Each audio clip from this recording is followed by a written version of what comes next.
Welcome to Shadows of the Marquise.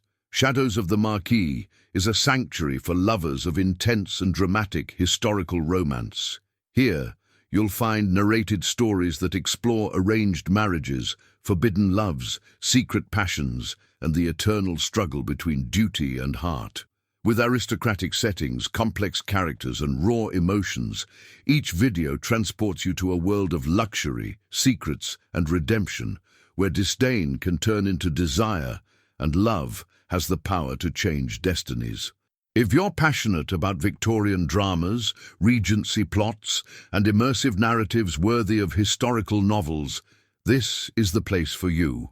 Tonight, we journey to the glittering yet merciless world of Regency London in the spring of 1818, where a single moment of cruelty will alter two lives forever. Lady Arabella Hastings, the breathtakingly beautiful daughter of the Duke of Ashford, has always wielded her sharp tongue and aristocratic privilege like weapons.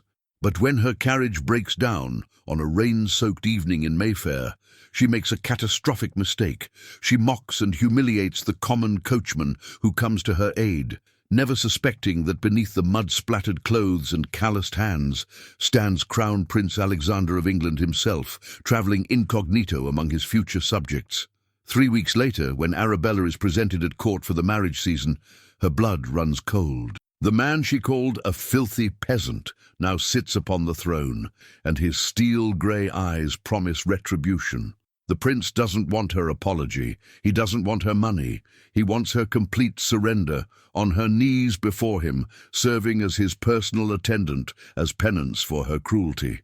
But as pride battles humility and anger transforms into something far more dangerous, both will discover that the distance between hatred and passion is merely a heartbeat. Will Arabella's forced humiliation break her spirit, or reveal the woman she was always meant to be? And can a prince who has seen the ugliness of aristocracy learn that true nobility has nothing to do with crowns and everything to do with the courage to love? Stay with us until the very end, because this is a story where revenge becomes redemption, and two wounded souls find healing in the last place they ever expected. If you enjoyed the story, subscribe to the channel so you don't miss the next chapters. Leave a like to support our work. Share in the comments what you would do if you were in the character's place. Your opinion might appear in the next video. The rain fell like divine judgment upon the cobblestones of Mayfair, transforming London's most fashionable district into a treacherous landscape of mud and shadow. Gas lamps flickered in the downpour, their amber lights struggling against the gathering darkness of late March evening. Lady Arabella Rose Hastings pressed herself against the plush velvet cushions of her father's finest carriage, listening to the furious pounding of rain against the roof with mounting irritation. The unmistakable sound of splintering wood pierced through the storm's roar. Arabella pulled aside the curtain with one gloved finger, peering out into the downpour with barely concealed disgust. Her coachman, old Thomas, stood in the rain examining the right rear wheel, which had quite clearly broken. "Thomas!" Arabella called out, her voice sharp enough to cut glass. "How long must we sit here like vagrants? Fix it immediately!" The old coachman touched his dripping hat apologetically. "Begging your pardon, my lady, but the axle's damaged something fierce. I'll need to walk to find help." "Absolutely not," Arabella snapped. "You'll fix it now, or I shall have my father dismiss you without reference." Before Thomas could respond, the sound of boots splashing through puddles caught their attention. Through the rain, a figure emerged from the shadows, a man of considerable height, dressed in the rough clothes of a working man. His linen shirt clung to his broad shoulders, soaked through and splattered with mud. A worn leather waistcoat hung open over his chest, and his dark hair fell in wet strands across his forehead. His hands bore the calluses and dirt of manual labor. He was handsome, Arabella supposed, in that coarse way common men sometimes were. Strong jaw, sharp features, eyes that caught the lamplight. But handsome or not, he was clearly beneath her notice. "Trouble, sir?" The stranger addressed Thomas, his voice a rich baritone that seemed oddly refined for a labourer. Thomas's relief was palpable. Aye, the wheel's shattered, and the lady inside needs to reach Grosvenor Square. The stranger examined the damage, then moved toward her window. Arabella lowered it by precisely 2 inches. "My lady," the stranger said, and there was something in his tone that made her bristle. "The wheel is beyond repair. If you'll allow me, I can take you to the nearest house where you might wait while proper repairs are arranged. My own carriage is just there." He gestured toward a side street, where a surprisingly fine carriage stood waiting. Arabella's green eyes flashed with indignation, the absolute presumption of this filthy peasant, addressing her as though they were equals. "Your carriage," she said, her voice dripping with disdain. "And what makes you think I would set foot in any conveyance belonging to someone of your station? Look at you, covered in mud like a pig, reeking of horse and common labor. Do you honestly believe I would accept help from such a creature?" The stranger's expression didn't change, but something flickered in his steel-grey eyes, something that might have been anger, or perhaps simply cold assessment. "I was merely offering assistance, my lady. The rain shows no sign of stopping. I would rather catch my death than accept charity from a filthy coachman," Arabella spat. "You probably sleep in a stable and haven't bathed in a week." "The very idea that you would touch my belongings, it's offensive beyond measure." She reached into her reticule and pulled out a shilling, which she tossed out the window. It landed in the mud at his feet with a wet splat. "There, take your coin and remove yourself from my sight. We'll wait for proper help, the kind that knows their place." The stranger looked down at the coin lying in the mud, then back up at Arabella. The lamplight caught his face fully for the first time, and she saw the hard set of his jaw, the aristocratic lines of his features that seemed somehow at odds with his rough clothing. His grey eyes held hers with an intensity that made something uncomfortable twist in her stomach. "As you wish, my lady," he said quietly, and there was steel beneath the silk of his voice. "I hope you find the help you're looking for. I'm certain we shall meet again." "I very much doubt that," Arabella replied with a dismissive wave. "I don't make a habit of associating with the lower classes. Now go away before I have you reported for harassment." The stranger's lips curved into something that wasn't quite a smile, something more dangerous, more knowing. He picked up the shilling from the mud, studied it for a moment, then slipped it into his waistcoat pocket. "I'll keep this as a reminder of this instructive evening. Good night, Lady Hastings. I do hope your pride keeps you warm." He turned and strode away into the rain, disappearing into the darkness as quickly as he had appeared. Arabella watched him go with a mixture of relief and an emotion she couldn't quite name. She was Lady Arabella Hastings, daughter of the Duke of Ashford, descended from kings. She had nothing to regret in putting a common labourer in his place. 3 weeks later, on a bright April morning, Arabella stood in the anteroom of St. James's Palace, her heart hammering beneath her tightly laced stays. The palace was everything she had imagined: soaring ceilings, marble floors that stretched into infinity, crystal chandeliers throwing rainbows across the walls. Her gown was a masterpiece of silk and lace in deep emerald that matched her eyes, her mother's jewels at her throat, her auburn hair arranged in elaborate curls. Around her, other young ladies whispered and fidgeted, all gathered to be presented to the Crown Prince and evaluated as potential brides. Lady Arabella Rose Hastings, daughter of His Grace, the Duke of Ashford. Arabella took a deep breath, lifted her chin with imperious grace, and stepped forward. The throne room was vast, 40-foot ceilings, floor-to-ceiling windows with crimson velvet drapes, 3 massive chandeliers creating dazzling displays of light. But it was the far end of the room that drew her attention and stopped her heart. There, elevated upon a platform reached by 5 steps, sat the throne of England. And upon that throne sat a man. Arabella's feet moved forward mechanically as she took in details. The midnight blue velvet coat embroidered with gold, the cream silk waistcoat, the pristine white cravat pinned with a sapphire. His dark hair was longer than fashionable, touching his collar. His posture spoke of absolute authority.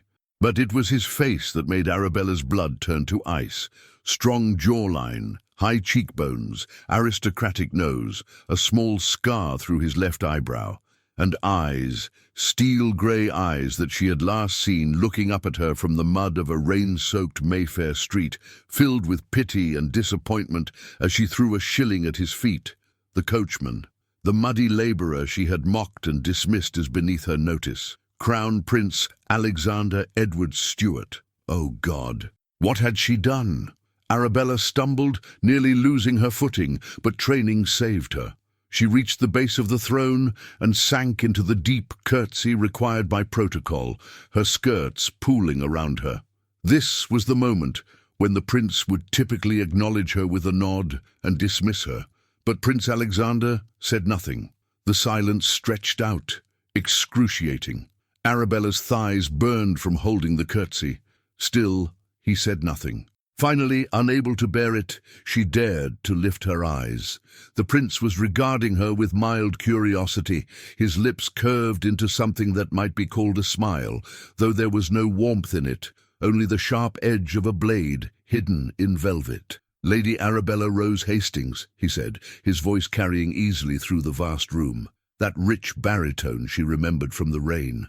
"How delightful to see you again." The emphasis on that last word made several courtiers glance at each other. To see her again implied prior acquaintance, which should have been impossible. "Your Highness," Arabella managed, her voice barely above a whisper.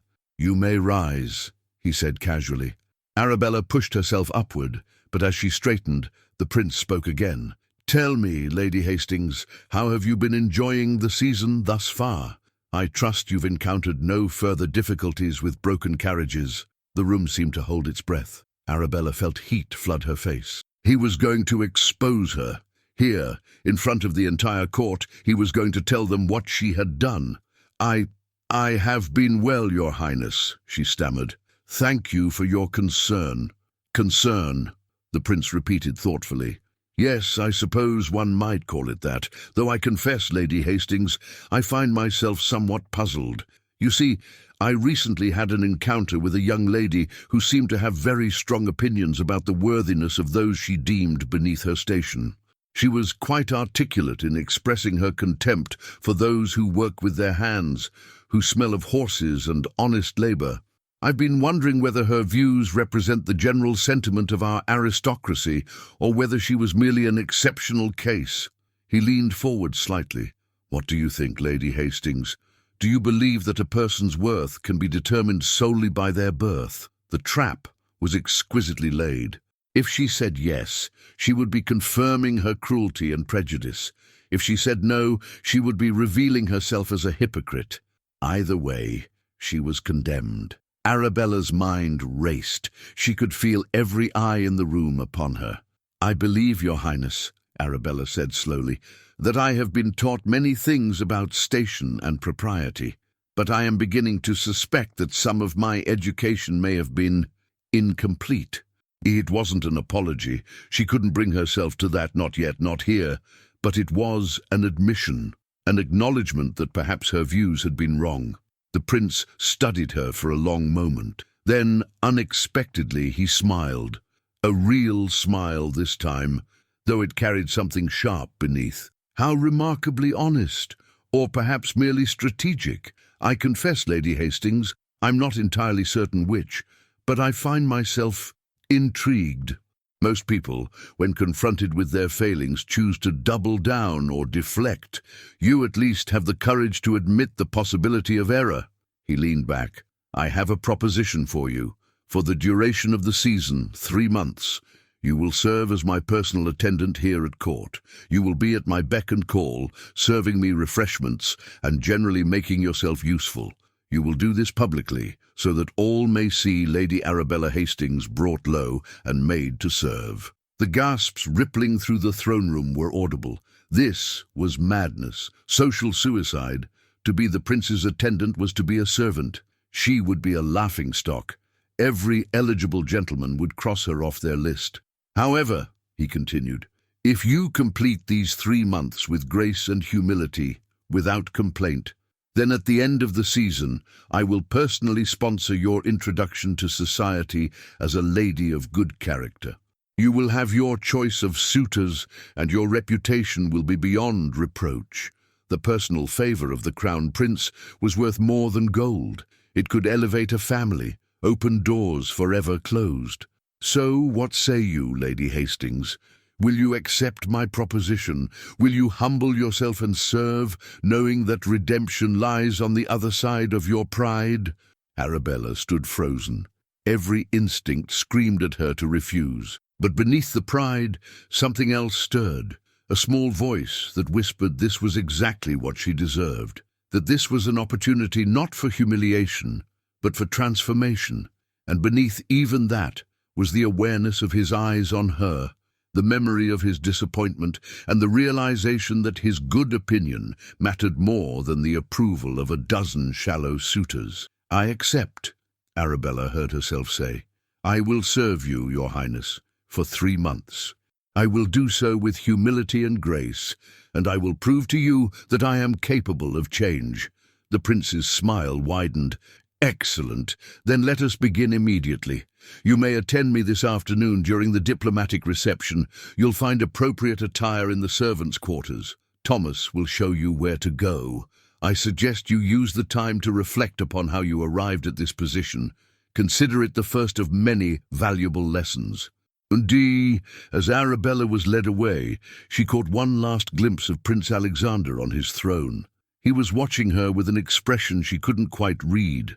Triumph, certainly, but also something that might have been approval, or curiosity, or perhaps the beginning of a question he didn't yet know how to ask.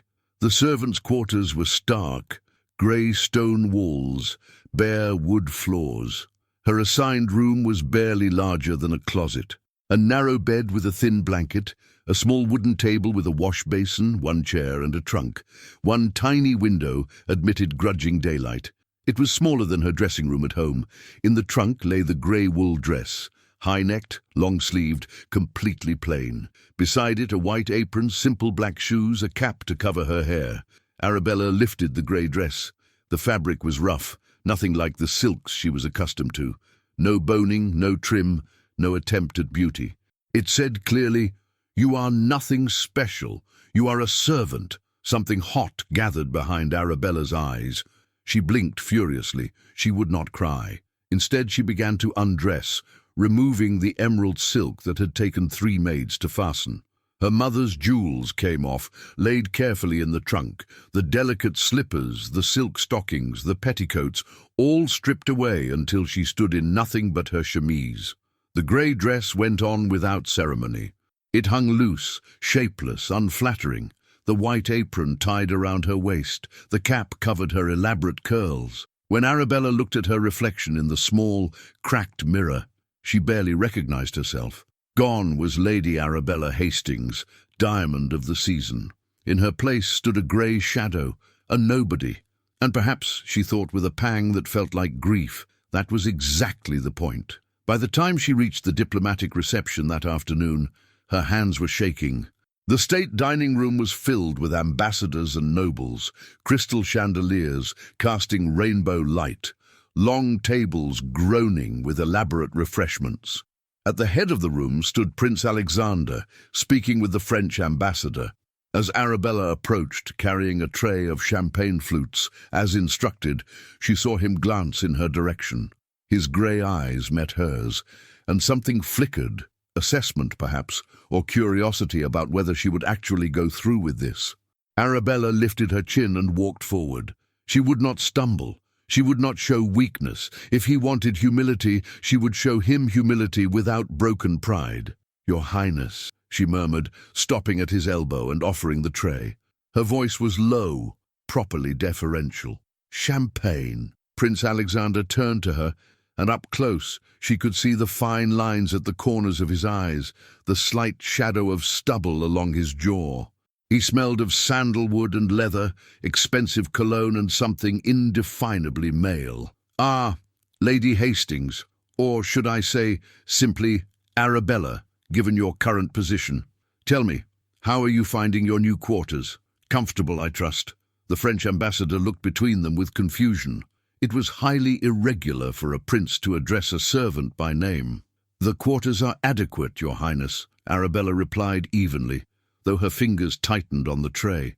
"I have everything I require. How remarkably adaptable you are," the prince observed, taking a glass. "Most ladies of your station would find such austere accommodations intolerable. But then, most ladies haven't had the educational experience you're currently enjoying." Arabella felt heat creep up her neck. "I am learning a great deal, Your Highness, about perspective, about the privileges I took for granted, about the gap between what I believed about the world and what the world actually is." Something shifted in his expression. Surprise, perhaps, or grudging respect. "Indeed. And what specifically have you learned?" The French ambassador had discreetly moved away, but several courtiers were watching with interest. "I have learned," Arabella said quietly, meeting his eyes, "that my comfort relied upon the labor of dozens of people whose names I never learned. That the food I ate and the clothes I wore required constant work by individuals I never thanked. I have learned that I was cruel not just to you that night, Your Highness, but to countless others. I have learned that I was a terrible person, and I am beginning to understand why you want me to learn what it feels like to be on the other side of that cruelty." The silence that followed seemed to stretch forever. Prince Alexander's expression had gone very still, his eyes searching her face. "That was well said, Arabella. Perhaps there's more to you than cruelty and pride after all. We shall see if you still feel this way when you're tired and your feet ache and you're serving ladies you once considered equals." He took a sip of champagne, never breaking eye contact. "Now go and attend to the other guests. Make yourself useful. And remember, I'll be watching. Every moment, every interaction. Fail even once to treat others with respect and kindness, and our agreement ends immediately. Do you understand?" "Yes, Your Highness," Arabella whispered. "I understand." She turned to go, but his voice stopped her. "Arabella, I want you to succeed, I truly do, but I also want you to earn it. So show me that my faith in your capacity for change is not misplaced." Then he dismissed her, and Arabella moved through the crowd, offering champagne to ambassadors and nobles who barely glanced at her. And as she worked, she found herself thinking about his last words. "I want you to succeed." He wasn't simply punishing her, he was teaching her, testing her, yes, but also hoping she would pass. That night, collapsed on her narrow bed, every muscle screaming, Arabella found herself thinking not about the humiliation, but about the way his eyes had softened when she spoke honestly. She thought about the challenge in his voice, the implicit invitation to prove herself worthy. And she realized that she wanted to earn that redemption, not for social benefits, but because his good opinion had become the thing she wanted most in the world. It was dangerous, but as Arabella drifted to sleep, she found she didn't care. For the first time in her life, she had a goal that wasn't about status. She had a chance to become someone better, and she would seize it with everything she had. The first weeks were agony. Arabella discovered muscles she never knew existed, all screaming in protest. Her feet developed blisters, her hands grew rough from carrying heavy trays. She woke before dawn to harsh bell clangs, worked until past sunset, collapsed into bed, too exhausted to dream. The other servants treated her with suspicion and resentment. They knew she was Lady Arabella Hastings, daughter of a duke, playing at service for reasons they didn't understand. Some avoided her. Others took satisfaction in assigning her the worst tasks, watching to see if she would break and run home. But Arabella didn't run. Every morning she rose. Every day she performed her duties without complaint. She learned to polish silver until it gleamed, to arrange flowers precisely, to stand for hours without letting her arms shake. She learned the names of other servants: Mary, who cleaned staterooms; John, who tended fireplaces; old Agnes, who supervised kitchens with iron fist but kind heart. She learned to say please and thank you without condescension. And always, Prince Alexander was watching. During official functions, he would require her service, testing her patience with difficult requests. But Arabella had learned her lesson. When Lady Catherine Montague, her former friend, snickered as Arabella served her tea, she simply smiled and moved on. When an ambassador spilled wine on her apron without apology, she cleaned it without reproach. When a duchess spoke to her as though invisible, Arabella accepted it without protest. The prince noticed. She could see subtle shifts in his expression, the way his eyes would linger just a moment longer after she handled a difficult situation with grace. There was approval, but also something else, growing curiosity. It was during the third week that everything changed. Arabella was cleaning a drawing room late evening, alone, working by candlelight, exhausted, her mind wandering as her hands moved through familiar motions. She didn't hear him enter. "You missed a spot." Arabella spun around.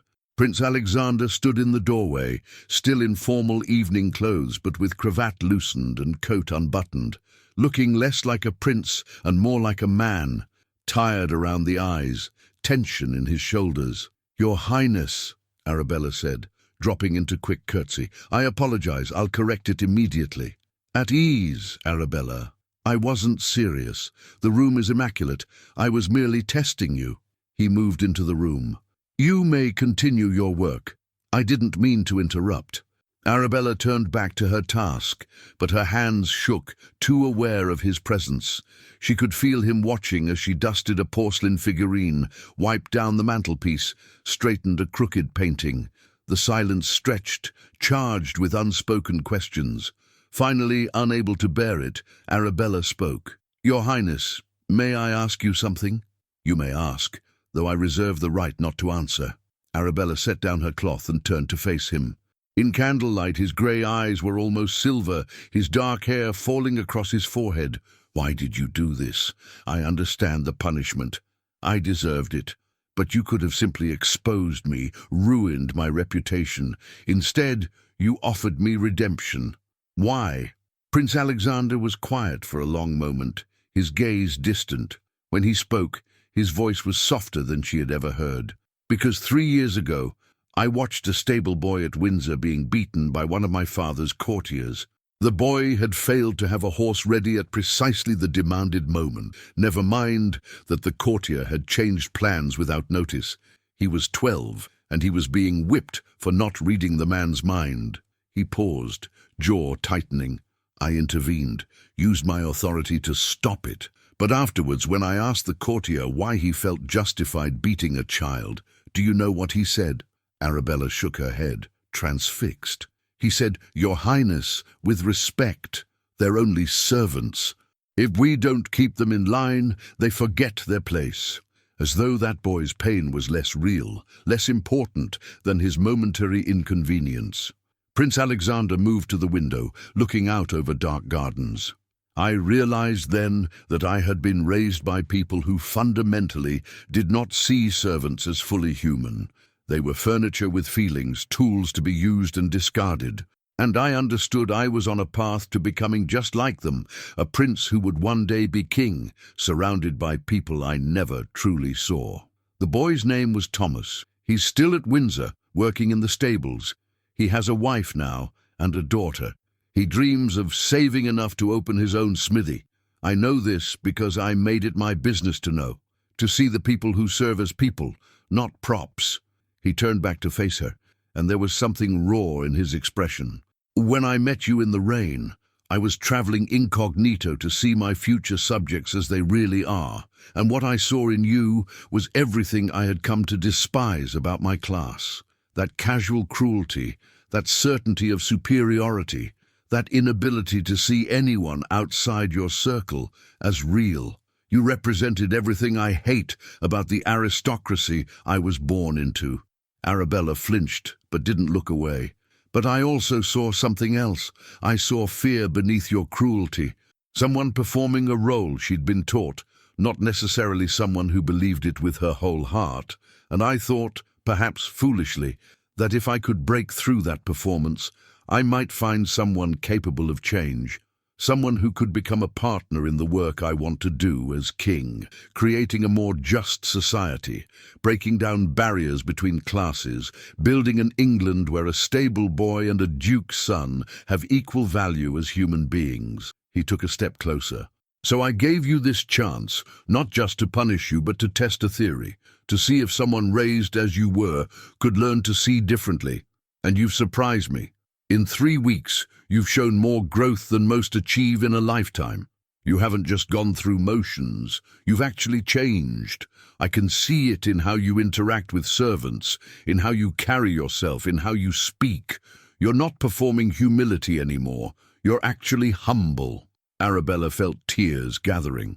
I'm trying, I truly am, but I won't lie. There are moments when I hate this, when my pride screams at me to stop, to go back to comfort.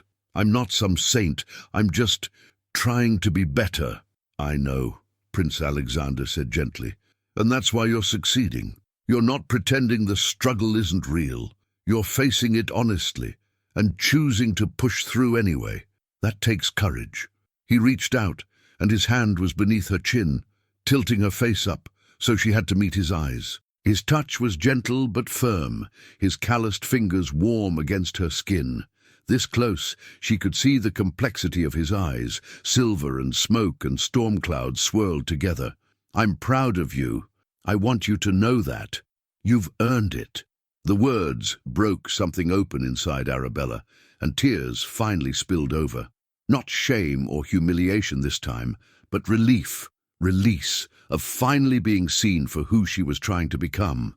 Prince Alexander's thumb brushed across her cheek, wiping away tears with tenderness that made her chest ache. For a moment, they stood frozen, a prince and a servant in candlelit room, the boundaries of rank blurring in the face of something more fundamental, something human. Then, as if remembering himself, Prince Alexander stepped back. His hand fell away, and professional distance returned to his expression, though his eyes remained warm. Get some rest, Arabella. You've worked hard. And tomorrow, well, tomorrow, I have a particular challenge. I'm hosting a dinner for visiting nobles. You'll serve at table. It will be difficult given that several of your former friends will be in attendance, but I have faith you'll rise to the occasion. Yes, Your Highness, Arabella said, though her voice was shaky. He paused at the threshold and looked back. Arabella, for what it's worth, I'm glad you accepted my proposition. I think we're both learning things we needed to know, about ourselves and about each other. Then he was gone, leaving Arabella alone with candles and settling dust. She stood there for a long time, her fingers touching her cheek where his hand had been, trying to make sense of the tangle of emotions. She had expected punishment, cruelty, vindictive revenge. Instead, she had found something infinitely more complicated. A man who challenged her with high expectations, who punished her not to break her spirit, but reshape it into something stronger. A man who saw her potential even when she couldn't. It was in that moment, standing alone in candlelit room, that Arabella finally admitted what had been growing since that rainy night. She was falling in love with Crown Prince Alexander. Not with his title or power or future crown, but with the man who had stood in mud offering help, the man who knew a stable boy's name and dreams, the man who believed she could be better. It was the most terrifying realization of her life. The dinner the following evening was every bit as difficult as promised. Arabella stood against the wall in her grey uniform, watching her former peers take seats at the glittering table. Lady Catherine was there, in pale blue silk. Lord Edmund Fairfax, who had once courted Arabella, kept shooting uncomfortable glances. The Duchess of Somerset, a distant cousin, refused to even look her direction. Arabella poured wine, cleared plates, responded to requests with polite deference. But with each task, she felt the weight of their stares, curious, pitying, contemptuous. At one point, Lady Catherine deliberately knocked over her wine glass, sending red liquid spreading across white tablecloth. "Oh dear," Catherine said with false sweetness. "How clumsy of me. Arabella, do be a dear and clean that up, won't you?" Arabella felt heat rise, that old anger that wanted to lash out, to remind Catherine their positions had been reversed mere weeks ago. But she caught Prince Alexander's eyes across the table. He was watching intently, waiting to see her response. This was her test. This was the moment he'd been preparing her for. "Of course, my lady," Arabella said calmly, reaching for cloth to blot the wine. Her hands were steady, her voice even, though inside she felt like standing on a cliff edge, fighting not to fall. As she worked, Catherine continued speaking, voice pitched to carry. "It's so strange, isn't it, how quickly fortunes change. One day you're the belle of the season, the next you're scrubbing floors.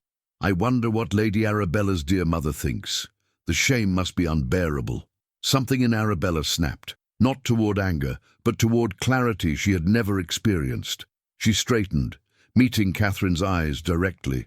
"I imagine, my lady, that my mother thinks I'm learning valuable lessons about humility, service, and the true nature of nobility.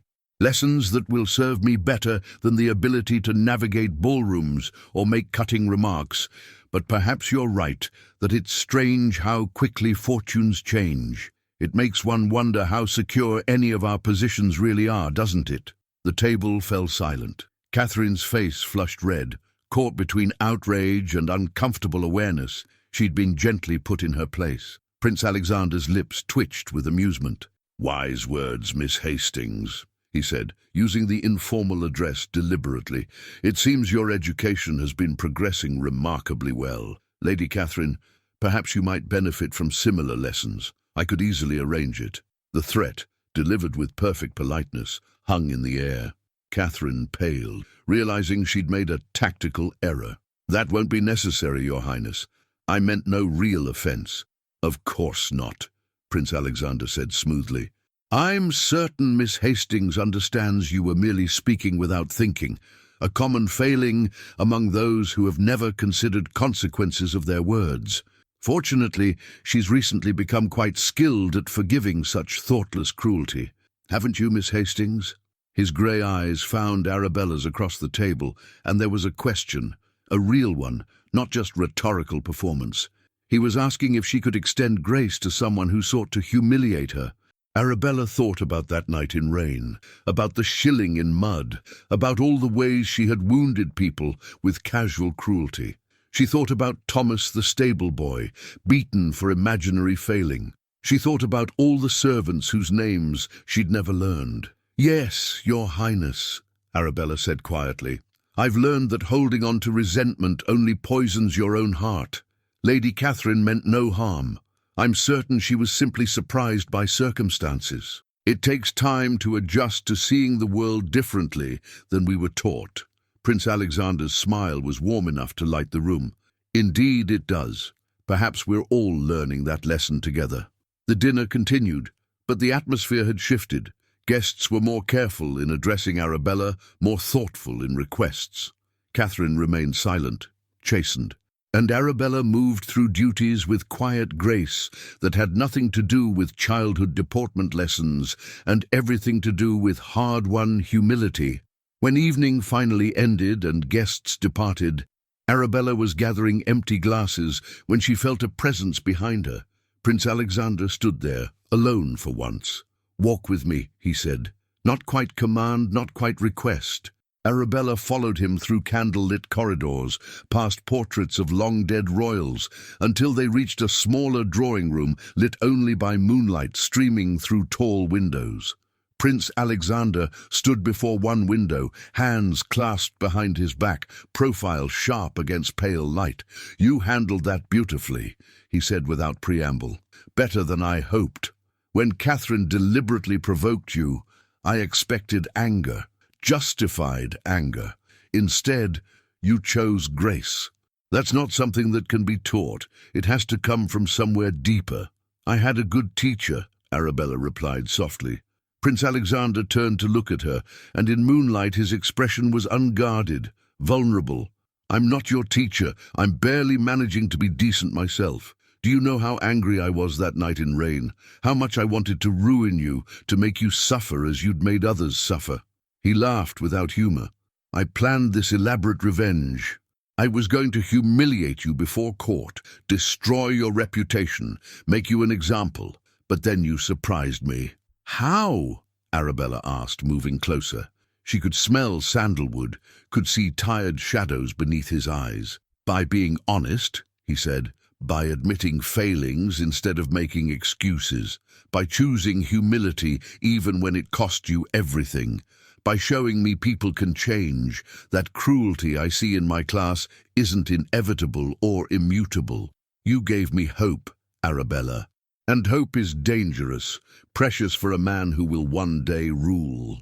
He reached out, his hand cupping her face with the same gentle care from the night before, but this time he didn't pull away. Instead, he stepped closer, until only inches separated them, until she could feel his body's heat and see the exact moment his resolve crumbled. "This is a terrible idea," he murmured, thumb tracing her jaw. "You're supposed to be my servant. I'm supposed to be teaching you a lesson. This breaks every rule of propriety, not to mention power imbalance between us. I should step back right now." "Yes," Arabella whispered. "You should. But I don't want to." His voice was rough. "God help me, Arabella. I don't want to. Because somewhere in the past 3 weeks, you've stopped being a lesson and become something far more complicated. Someone I think about when I should be focused on state affairs. Someone whose smile means more than approval of a dozen ambassadors. He broke off, shaking his head. "This is madness. I'm Crown Prince. You're a duke's daughter. Even without complication of current circumstances, there are protocols, expectations, political considerations." Arabella reached up and placed her hand over his, holding it against her cheek. I know all that. But right now, in this moment, you're not Crown Prince, and I'm not Duke's daughter. We're just two people who see each other, really see each other, perhaps for the first time in our lives. Can't that be enough? Just for now?" Prince Alexander's control finally broke. He pulled her against him, and his mouth found hers in a kiss that was nothing like chaste pecks from hopeful suitors at chaperoned balls. This was fierce and desperate, a collision of need and longing building for weeks. His hands tangled in her hair, dislodging the servant's cap. Her fingers gripped his coat lapels, pulling him closer, trying to eliminate even whisper of space between them.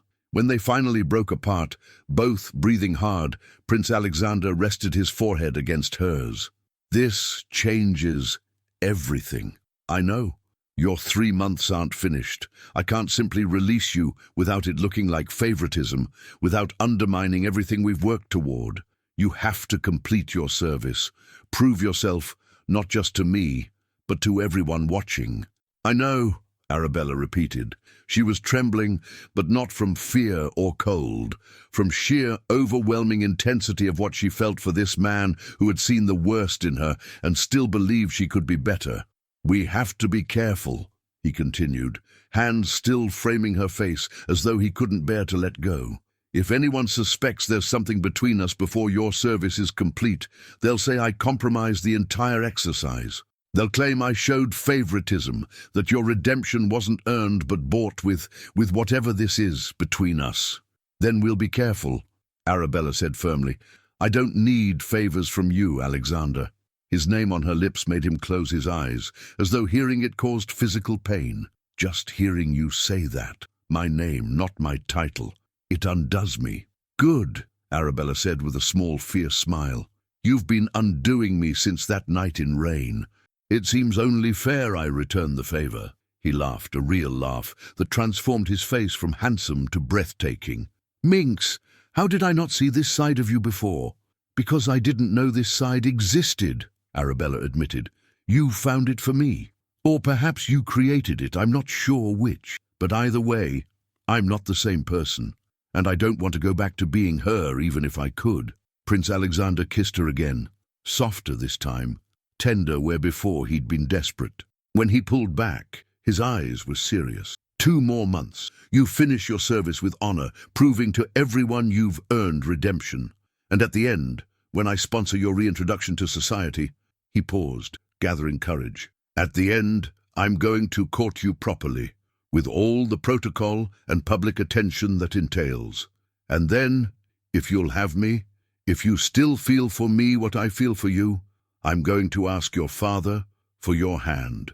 Arabella's breath caught. "You mean—" "I mean I've been searching for someone who could be my partner in ruling, not just my consort. someone who understands both privilege and responsibility, someone who has courage to change and strength to stand beside me as I try to change our world. And somehow, impossibly, I found that person in the last place I expected, in the woman who threw a shilling at my feet and called me a filthy peasant. Tears streamed down Arabella's face, but she was smiling. I'm not worthy of that, of you. I've done nothing to deserve. You've done everything to deserve it, he interrupted fiercely. You've faced your failings with brutal honesty. You've humbled yourself without losing dignity. You've chosen grace over vengeance, growth over comfort. If that doesn't make you worthy, then the word has no meaning. He kissed her forehead, her cheeks, the tip of her nose. Gentle, reverent touches that made her feel cherished in a way no flattery ever had. But first you have to finish. No shortcuts, no favoritism. You prove yourself to the world, not just me. Can you do that? Yes, Arabella whispered. I can do that. For you. For us, for the woman I'm becoming. Then go, he said, though his arms tightened as though his body couldn't follow the command. Go back to your quarters before anyone notices we're both missing. Tomorrow, we return to our roles, prince and servant, keeping proper distance. But we'll know. In every glance, every word, every moment, we'll know what waits for us on the other side of these 2 months. Arabella nodded and forced herself to step back, to disentangle from his embrace even though every instinct screamed to stay. She picked up her fallen cap, smoothed her grey dress, tried to compose herself. At the doorway, she paused and looked back. Prince Alexander stood in moonlight, watching her with an expression that held both longing and pride. Arabella? Yes, Your Highness? His smile was crooked, full of affection and promise. Thank you for that night in rain, for being exactly who you were, so I could help you become who you were meant to be. Sometimes the worst moments of our lives lead us to the best. Then Arabella slipped into the corridor, her heart pounding, her entire world transformed.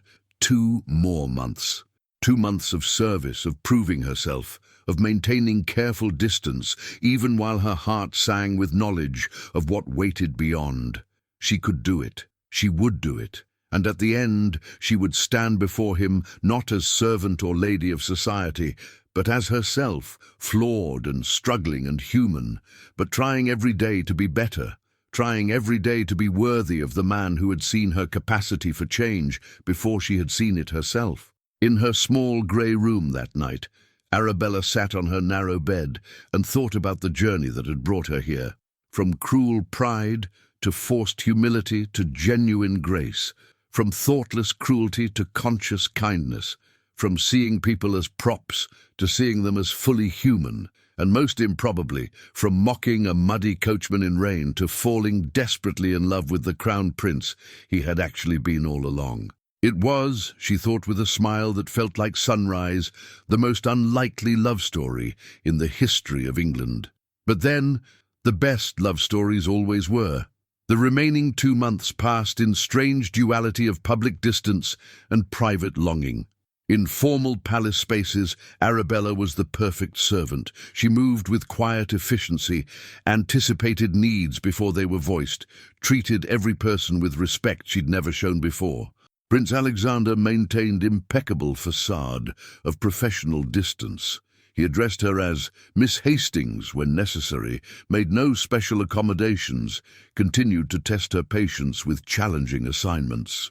But in stolen moments, brief exchanges when he'd stop by whatever room she was cleaning, ostensibly to inspect her work, but really just to see her smile. Carefully coded conversations during public functions, where every innocuous word carried layers of meaning only they understood. The way their eyes would meet across crowded rooms and convey everything they couldn't say aloud. They built something profound, a relationship grounded not in courtship performance, but in genuine understanding, mutual respect, and recognition of each other's struggle toward better versions of themselves. Arabella discovered a gift for understanding people she'd never developed before. When palace head cook Mrs. Henderson snapped at her for some minor infraction, Arabella saw past the anger to exhaustion beneath. a woman on her feet since before dawn, managing staff of 20, trying to meet impossible demands. Instead of taking offense, Arabella stayed after assigned duties to help prep vegetables for next day's meals, working silently until Mrs. Henderson's shoulders finally relaxed. "You're not what I expected, girl," Mrs. Henderson admitted gruffly as they chopped carrots side by side. "When they told me Lady Arabella Hastings would be serving here, I thought we were in for weeks of complaints and tears. But you got steel in you, for all you were raised soft." "I'm not sure about steel," Arabella replied, smiling as she added carrots to the pot. "But I'm learning to bend instead of break. That's something." Mrs. Henderson studied her with sharp eyes. "You're sweet on him, aren't you?" "The prince." Arabella's hands stilled. "I don't know what you—" "Child, I've worked in this palace 30 years. I've seen 3 generations of royals fall in and out of love. I know the signs. The way you light up when he enters a room, even when trying to hide it.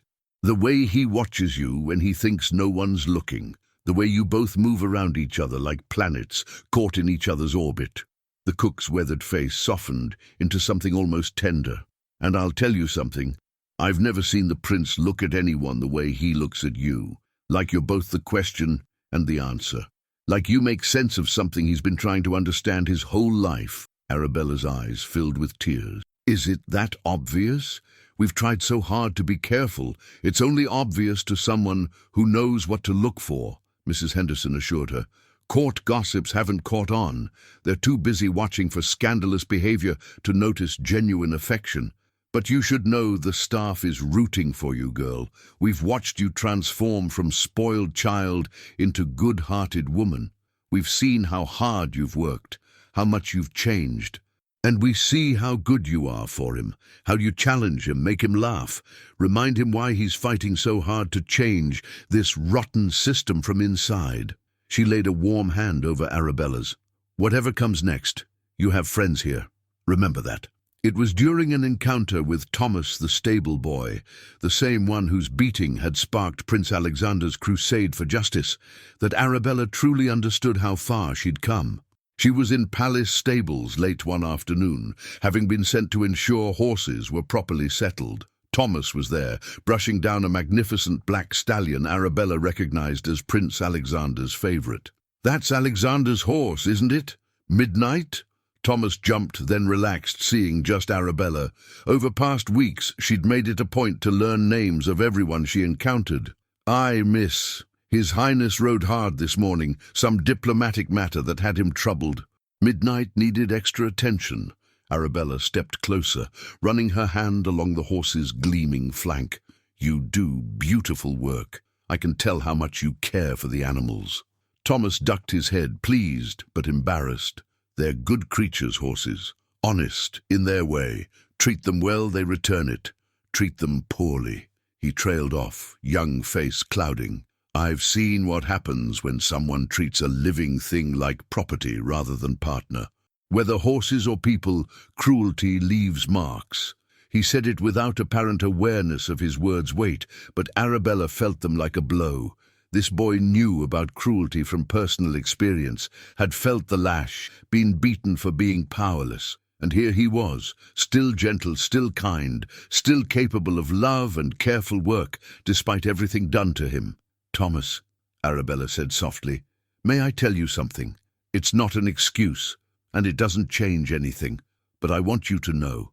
His Highness told me what happened to you 3 years ago, how you were beaten by a courtier who saw you as property rather than person, and he told me it changed him, watching that it made him determined to create a different kind of England, one where birth doesn't determine worth." She took a shaky breath. "I was like that courtier, Thomas, not physically violent but cruel in other ways.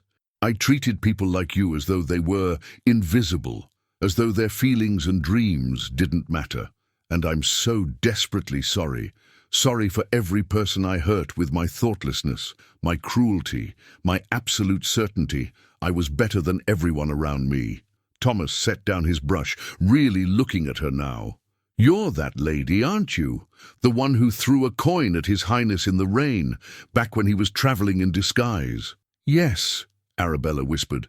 I'm that lady, and I'm trying very hard not to be her anymore." The boy studied her for a long moment, expression serious beyond his years. Then he smiled, a real smile, warm and generous. "His Highness says what matters isn't where you start, but where you're willing to go. He says nobility of the future won't be about bloodlines, but about character and courage. I think he's right, and I think you're proving him right, miss. So thank you for being willing to change, for showing the rest of us it's possible." Arabella had to leave quickly, before tears could fall where anyone might see. She found a quiet corner of Palace Gardens and let herself cry, not from shame or pain, but from overwhelming gratitude. She had been given something rare, almost miraculous, a second chance, an opportunity to become someone new, someone better. That evening, Prince Alexander found her in the gardens. It was late enough they could claim privacy, though they were careful to maintain proper distance. Anyone who happened upon them would see only a prince taking evening air, while a servant tended rose bushes. "I heard you spoke with Thomas today," he said, voice low and warm. "Word travels quickly. Apparently you made quite an impression." Arabella kept her eyes on roses she was pretending to tend, though her hands had stilled on the secateurs. "He made an impression on me. To have suffered what he suffered and still be so kind, so hopeful, it puts my small transformation to shame." "Don't diminish what you've accomplished," Prince Alexander said firmly. "Thomas was born good. His kindness is natural to him. But you had to unlearn years of conditioning, had to actively choose to become someone different than you were raised to be. That takes a different kind of courage." He paused, and when he spoke again, his voice was softer, intimate. "We're in the final week, Arabella. 7 more days, and your service will be complete. I wanted you to know I've already spoken with your father. Told him I intend to court you, properly and publicly. He was surprised, to say least. But when I explained everything, what I've been doing with you these past months, what I've seen you become, he gave his blessing. His exact words were, 'If you've managed to turn my daughter into a decent human being, Your Highness, then you're a miracle worker, and I'd be a fool to stand in your way.'" Arabella couldn't help but laugh at that, despite tears gathering in her eyes. That sounded exactly like her father, gruff and unromantic, but ultimately pragmatic and not unkind. "He's not wrong," she said, "about the miracle worker part. You did work a miracle, Alexander. You saw something in me worth saving when I couldn't see it myself." "Incorrect," he replied, and now he moved closer, not quite touching, but near enough that she could feel his warmth, smell the sandalwood and leather that had become as familiar as her own heartbeat. "I saw in you exactly what was already there, the capacity for growth, for empathy, for genuine transformation. I just created circumstances for you to see it too. The work of becoming who you are now, that was all you, love." And the endearment, spoken so softly she almost missed it, made Arabella's heart stutter. Love. He had called her love, and somehow that casual intimacy meant more than any flowery declaration. 7 more days, she whispered. And then, Prince Alexander said, voice rich with promise, "I take you to the theatre. Very publicly, in the royal box, with all of society watching. I'll call for you at your family's townhouse, wearing my finest, and offer you my arm, like you're the most precious thing in my world, which you are. We'll sit together, and I'll lean close to whisper observations about the play, and everyone will see the Crown Prince is courting Lady Arabella Hastings, not the girl who threw a shilling in mud, but the woman who spent 3 months learning what real nobility means." "And they'll talk," Arabella said. "They'll whisper I only got your attention because of our strange arrangement. They'll say I manipulated you, or you're being foolish." "Let them talk," he said fiercely. "Let them whisper and speculate and judge. They don't matter. What matters is we know the truth, that we built something real in unlikely circumstances, that we looked at each other without masks. Society demands and liked what we saw." He reached out then, just his hand, fingers brushing against hers where they both rested on the garden wall. Anyone watching from distance would miss the touch, the gentle intertwining of their fingers. But to them, in that moment, it was everything. 7 more days, Prince Alexander repeated, and then the real work begins, not transforming you, that's done, but building a life together, of changing a kingdom one gentle reform at a time, of proving love can cross boundaries of rank when both parties are willing to meet in middle, stripped of pretense. "I love you," Arabella said, the words tumbling out before she could stop them. She hadn't meant to say it, not here, not like this, with a week still stretching before them. But it was true, so fundamentally true, that holding it back felt like lying. Prince Alexander's hand tightened on hers, and when she finally dared look up, his grey eyes were bright with emotion. "I love you too," he said simply. "I think I've loved you since that moment in rain, when you looked at me with such contempt, and I saw the fear beneath. The fear of being anything less than perfect, of losing fragile status you'd been taught was your only value. I wanted to free you from that fear, and somewhere along the way you freed me too, from my anger, from my bitterness, from my certainty that aristocracy was irredeemably corrupt. You showed me people can change. That hope is rational after all." They stood there in the garden as twilight deepened into night, fingers barely touching, worlds of meaning passing between them in silence. Around them, roses bloomed in shades of cream and blush and deepest red. Above them, stars began to emerge from darkening sky, ancient lights that had witnessed countless love stories and would witness countless more. But in that moment, to Prince Alexander and Arabella, it felt as though they were the only two people in the world, two souls who had found each other against all odds, who had built something real and lasting from wreckage of a cruel encounter in rain. 7 more days, and then the rest of their lives.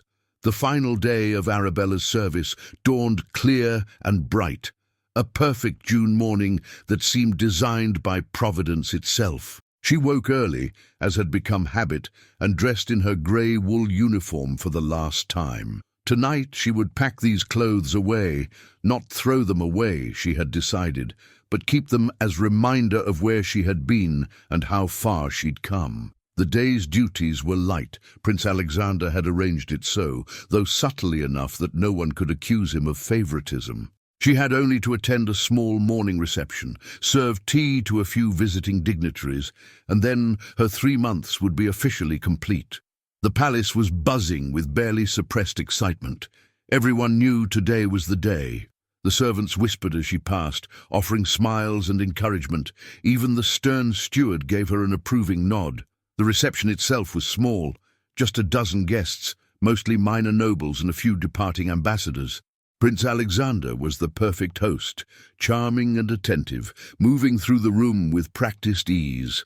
But Arabella noticed how his eyes kept finding her, how his attention tracked her movement, even as he made polite conversation about trade agreements and political alliances. She was pouring tea for the Russian ambassador when the room suddenly fell silent. Arabella looked up to see Prince Alexander standing in the center of the room, his grey eyes fixed on her with an intensity that made her breath catch. "Ladies and gentlemen," he said, voice carrying easily through sudden quiet, "I must beg your indulgence for a moment. There is a matter I wish to address publicly before these witnesses." He gestured to Arabella. "Miss Hastings, would you join me, please?" Arabella set down the teapot with trembling hands and moved to stand before him. This wasn't part of the plan. They were supposed to maintain distance until her service was officially concluded at sunset. But Prince Alexander's expression held something that looked like determination, mixed with barely contained joy. 3 months ago," he began, addressing the room but never taking his eyes off Arabella, "I made an arrangement with Lady Arabella Hastings. She would serve as my personal attendant for 3 months, as penance for a grievous insult. The terms were simple. If she completed her service with grace and humility, showing genuine transformation, I would sponsor her reintroduction to society and vouch for her good character. Lady Arabella, Miss Hastings, has not merely completed her service. She has exceeded every expectation. She has transformed from a privileged, thoughtless girl into a compassionate, hard-working woman of genuine character. She has learned names of every servant in this palace and treats them with respect. She has performed even most menial tasks without complaint. She has shown kindness to those who would mock her and grace to those who would see her humbled. He took a step closer, and now they were standing mere inches apart, the entire room watching with rapt attention. More than this, she has taught me something I desperately needed to learn, that people are capable of profound change when given right circumstances and motivation. That divisions in our society are not inevitable, but chosen. That nobility of character matters infinitely more than nobility of birth. Prince Alexander reached out and took both her hands in his, a shocking breach of protocol that made several guests gasp, but he didn't seem to care. His entire focus was on Arabella, on the woman standing before him in grey wool dress, tears streaming down her face. "I brought you low to teach you humility," he said softly, though voice still carried. "But in the process, you elevated me. You made me better. You made me believe in possibility of change, in power of redemption, in capacity of human heart to grow beyond confines of its raising. And somewhere along the way, I fell completely and irrevocably in love with you." The gasps were louder, shocked murmurs rippling through assembled guests. This was unprecedented, a crown prince declaring love for a woman in public, before her service was even formally concluded, in language far too emotional for proper aristocratic courtship. It was scandalous, it was shocking, it was perfect. "So I'm amending our agreement," Prince Alexander continued, smile breaking across his face like sunrise. "I hereby declare your service complete as of this moment. You are released from all obligations to me as a servant. And now, freed from that obligation, I would very much like to begin a new arrangement, one where we meet as equals, where I court you properly, where I work very hard to convince you that spending your life with a somewhat idealistic prince who wants to reform entire British aristocracy wouldn't be the worst fate imaginable." "I don't need convincing," Arabella said through tears, voice shaking but clear. "I've been convinced since that moment in the drawing room when you told me you were proud of me, since you touched my face and wiped away my tears, since I realized you saw me, really saw me, not the performance or title or family name, but me, the person I was becoming, the person I wanted to be." She took a shaky breath, aware of all eyes on them, but caring only about grey ones directly in front of her. "I love you, Alexander. Not because you're a prince, or because you offered me redemption, but because you're the first person who ever challenged me to be better, who believed I could change even when I didn't believe it myself, who saw my capacity for growth and nurtured it instead of exploiting my weaknesses. I love you for your kindness to stable boys and your dreams of a better England, and the way you stand in rain, offering help to ungrateful strangers even when you have every reason not to." Prince Alexander's smile was radiant now, transforming his face from handsome to heartbreakingly beautiful. "Then may I court you, Lady Arabella, properly and publicly, with all flowers and poetry and theatre visits the situation demands?" "Yes," Arabella laughed, the sound bright and clear as bells. "Yes, Your Highness, you may court me, though I should warn you, I'm not particularly impressed by flowers or poetry. I'm much more interested in continuing the work we've started, in building that better England you dream about, in proving transformation is possible not just for one person, but for entire society. Then we shall do it together," he said. And there, in front of a room full of shocked and delighted witnesses, Crown Prince Alexander Edward Stuart, heir to the throne of England, pulled Arabella Rose Hastings into his arms and kissed her. It was not a chaste kiss suitable for public viewing. It was the kiss of a man who had been holding back for 3 months, of lovers finally freed from constraints that had kept them apart. It was passionate and tender and completely inappropriate for a crown prince and a lady of society.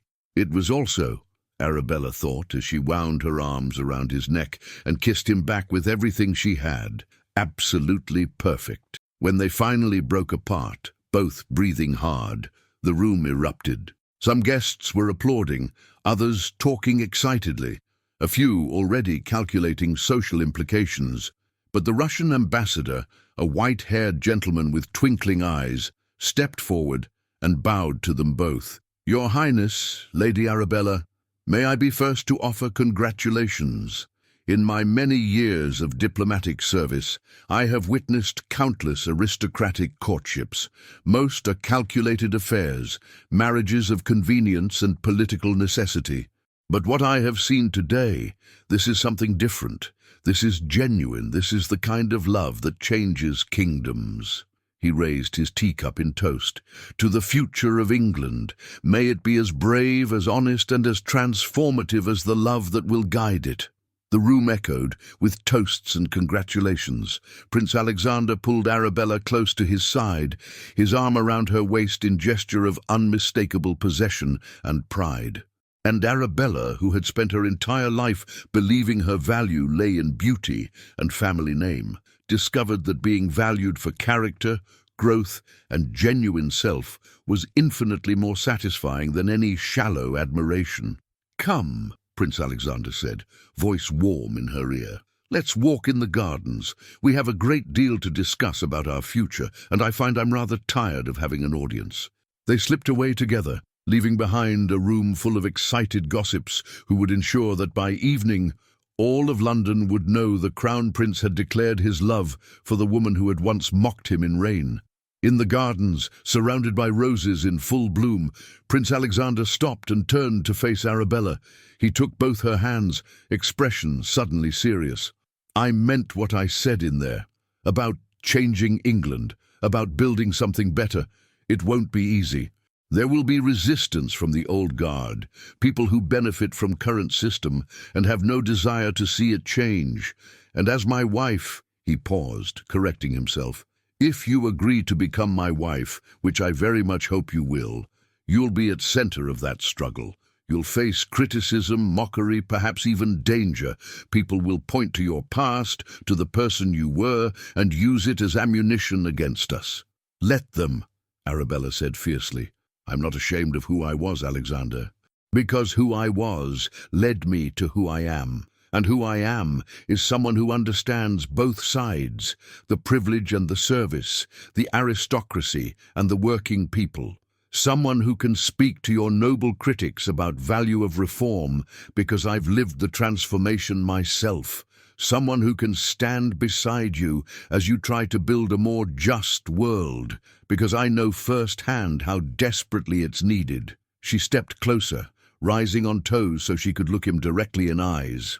"You say marrying you will be difficult, that I'll face criticism and struggle, but I've spent the past 3 months learning that most valuable things in life are exactly ones you have to work hardest to achieve. That comfort is enemy of growth. That being challenged is a gift, not a burden." "You're remarkable," Prince Alexander said softly, hands coming up to frame her face.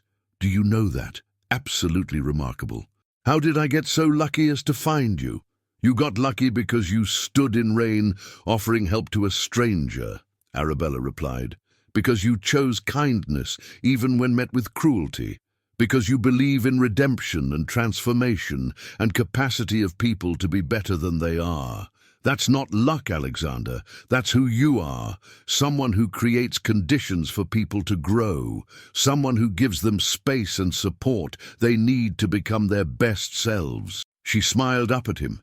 This man who had seen her at worst and loved her anyway, who had pushed her to become better and celebrated her transformation, who believed love and justice could change the world. "So yes, I will marry you. Not someday in vague future, after proper courtship period. I'll marry you as soon as you ask me properly, with a ring and formal proposal, because I've spent enough time being cautious and proper and worried about what people think. I'd rather spend my life being brave and honest and working beside you to build something that matters." Prince Alexander's laugh was pure joy. "You want me to propose now? Here in the garden, while you're still wearing your servant's dress, and I'm supposed to be hosting a diplomatic reception. I want you to propose whenever it feels right, Arabella said, whether that's now or next week or 6 months from now, because I already know my answer. I've known it since that night in moonlit drawing room when you told me you were proud of me, since I realized your good opinion mattered more than all approval of society, since I understood you weren't just teaching me to be better, you were showing me I could be loved for who I truly am, not just who I pretended to be. Prince Alexander pulled her close, resting his forehead against hers in gesture of infinite tenderness. Then hear me now, Arabella Rose Hastings. I love you. I love your strength and your vulnerability, your pride and your humility, your capacity for change, and your unwavering commitment once you've decided on a course. I love that you're not afraid to challenge me, that you see me as Alexander first and Prince second, that you believe in my dreams, even when they seem impossible. I love that you threw a shilling at my feet and called me a filthy peasant, because without that moment, we might never have found each other. I love every part of your journey, from who you were to who you are to who you're still becoming, and I would be honored, truly, profoundly honored, if you would consent to be my wife, my partner, my fellow revolutionary in the work of transforming England from inside out. I can't promise you an easy life, but I can promise you a meaningful one. I can promise you a love that sees all of you and values every part. I can promise that every day I will work to be worthy of gift of your presence in my life. I can promise that together we will build something that matters. So what do you say, my love? Will you marry me? Arabella's answer came in form of a kiss, fierce and sweet and full of promise, when they finally broke apart, both crying tears of joy. Yes, she whispered. Yes, to all of it. To the work and struggle and love and transformation, to building something that matters, to spending my life beside someone who sees me, really sees me, and loves what he sees. Yes, Alexander, yes.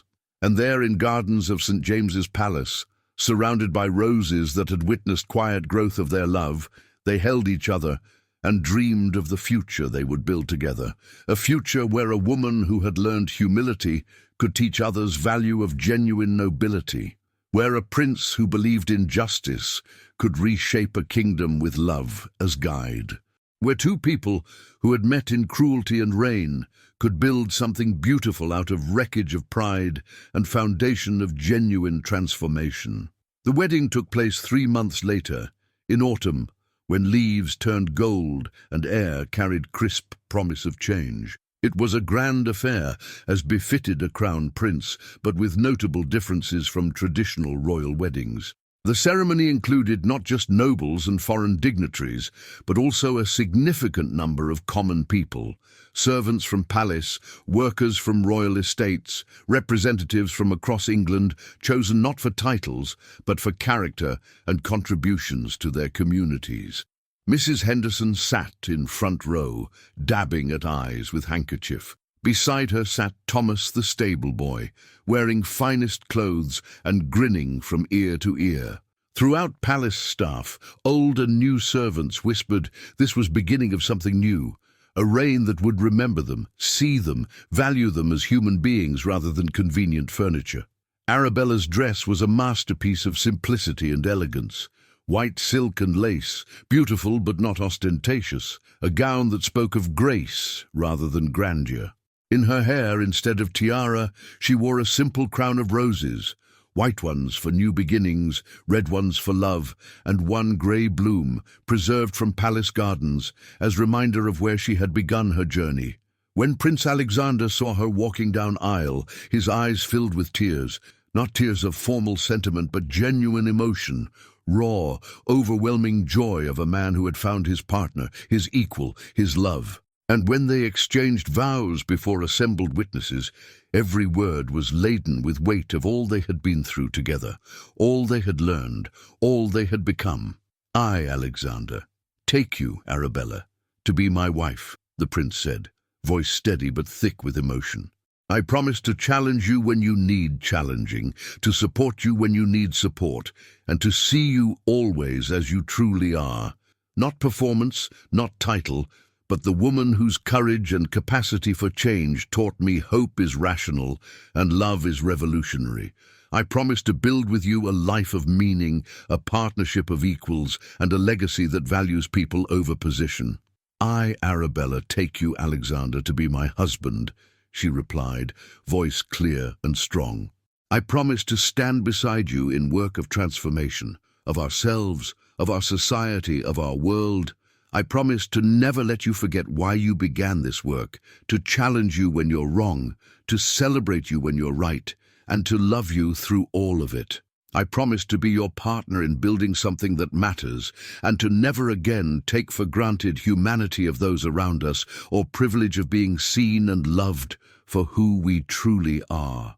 The priest pronounced them husband and wife, and when they kissed, entire cathedral erupted in applause. Not polite, measured applause of formal occasions, but genuine, enthusiastic celebration.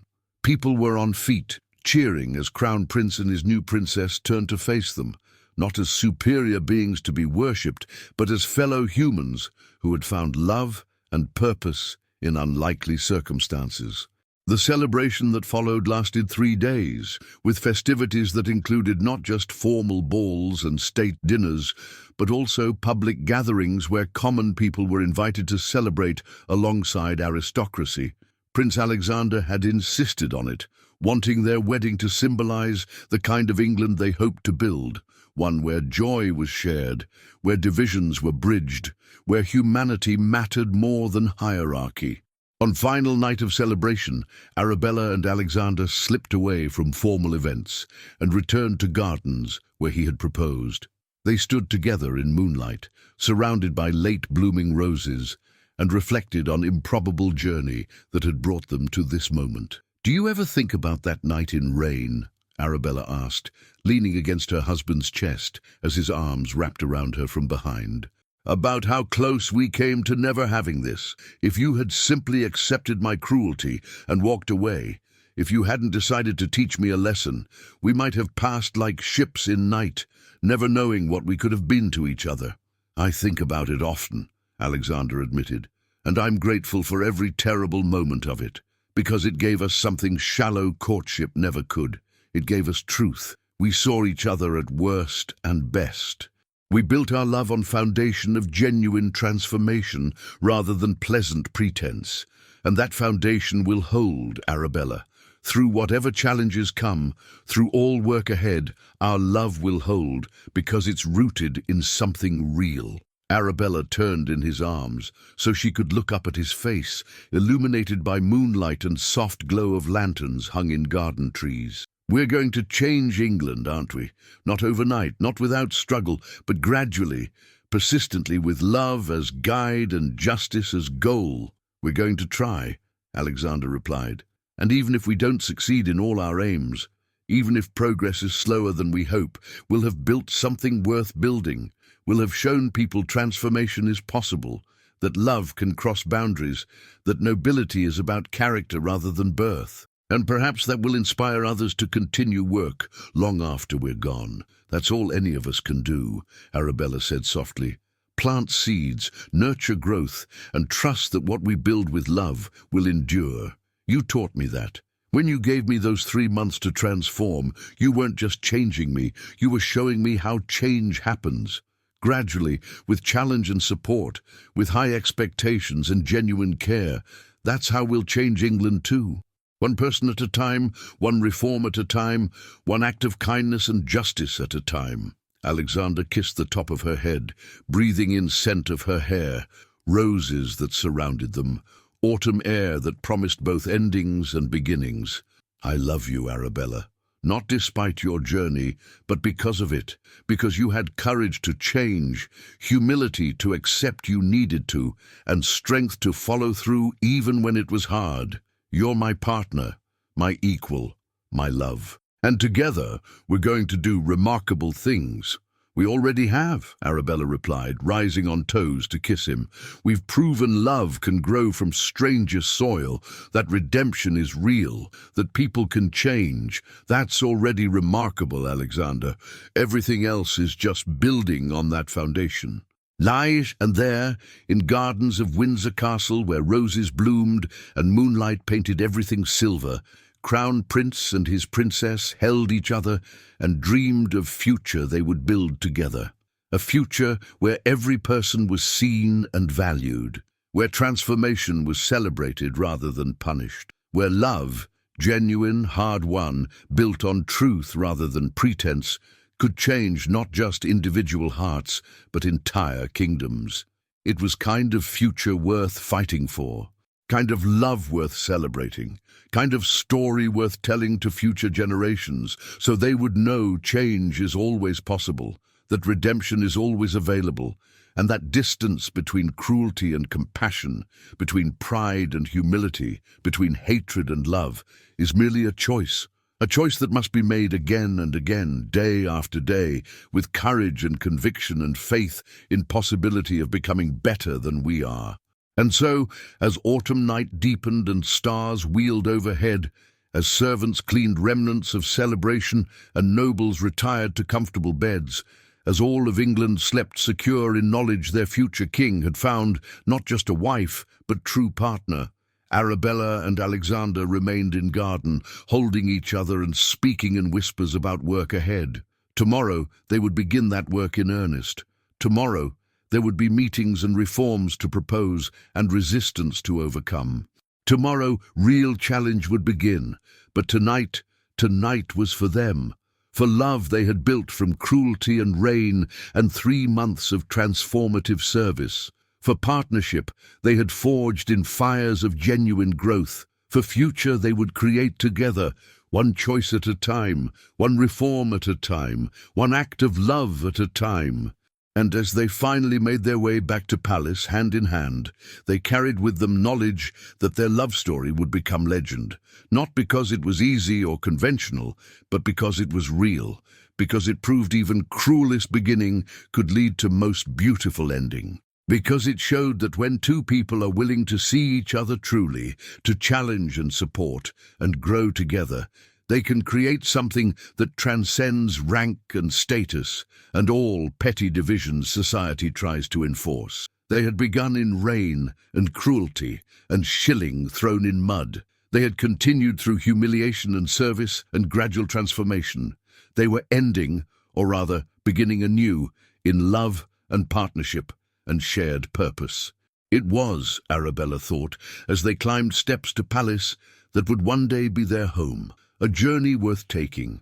Every difficult step, every moment of humiliation, every challenge overcome, all of it had led to this, to a love that saw clearly and valued deeply, to a partnership built on truth rather than pretense, to a future that promised meaning over comfort, growth over stagnation, justice over inherited privilege. "Thank you," she whispered to Alexander as they reached their chambers, "for seeing in me what I couldn't see in myself, for giving me chance to change, for believing redemption was possible, for loving not just who I became, but who I was becoming, even in my worst moments."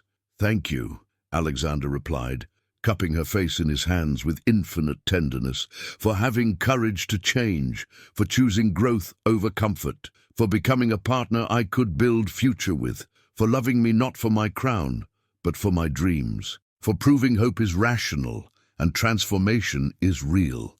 Their kiss was soft, sweet, full of promise and possibility, and as they finally closed door on world outside, retreating into private sanctuary of their love, they carried with them certainty that what they had built together would endure. Not because it was perfect, nothing human ever was, but because it was genuine, because it was rooted in truth and watered with hard work of mutual growth. Because it was love as it was meant to be, not pretty fantasy of effortless romance, but daily choice to see and value and challenge and support and grow alongside another human being. And that, in the end, was greatest transformation of all. Not from servant to princess, not from cruelty to kindness, but from loneliness to partnership, from isolation to genuine connection, from performing for world to being truly seen and loved for who you are. It was transformation every human heart longs for, whether born in palace or cottage, transformation from alone to beloved, from unseen to valued, from struggling in isolation to growing in partnership, and they had found it, against all odds, in most unlikely circumstances, through strangest journey imaginable.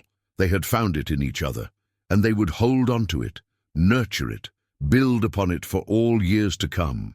If you enjoyed the story, subscribe to the channel so you don't miss the next chapters. Leave a like to support our work. Share in the comments what you would do if you were in the character's place. Your opinion might appear in the next video.